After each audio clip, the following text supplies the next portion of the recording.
നമസ്കാരം. നാളെ ഇപ്പോഴും ബാക്കിയുണ്ട്. ഭാഗം 4. ഒരു തവണ മാത്രം. ഒരു ചോദ്യം ചോദിക്കട്ടെ.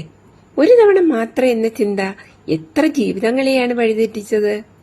മയക്കുമരുന്ന് ഉപയോഗിക്കുന്നവർ ആരും തന്നെ ആദ്യ ദിവസം ഞാനിതിന് അടിമയാകും എന്ന് കരുതിയല്ല തുടങ്ങുന്നത്.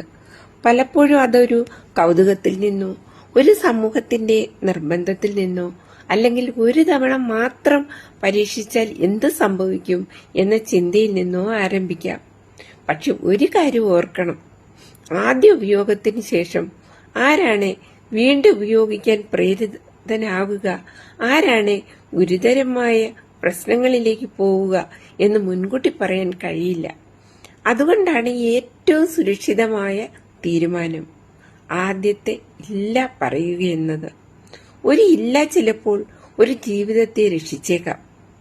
ഞാൻ നിർമ്മല ജെയിംസ്.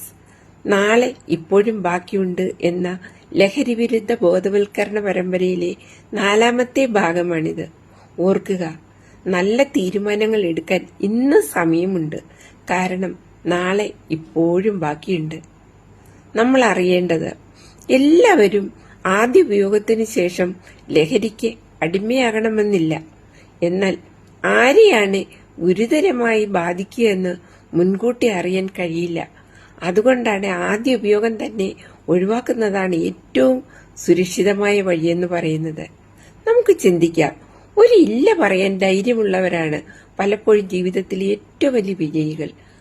അടുത്ത ഭാഗത്തിൽ കൂട്ടുകാരുടെ സ്വാധീനം, ഒരു നല്ല സുഹൃത്ത് എങ്ങനെ നമ്മെ ഉയർത്തുന്നു, ഒരു തെറ്റായ സൗഹൃദം എങ്ങനെ നമ്മളെ അപകടത്തിലേക്ക് നയിക്കുന്നു, ഇതാണ് നമുക്ക് അടുത്ത ഭാഗത്ത് കാണാൻ കഴിയുന്നത്.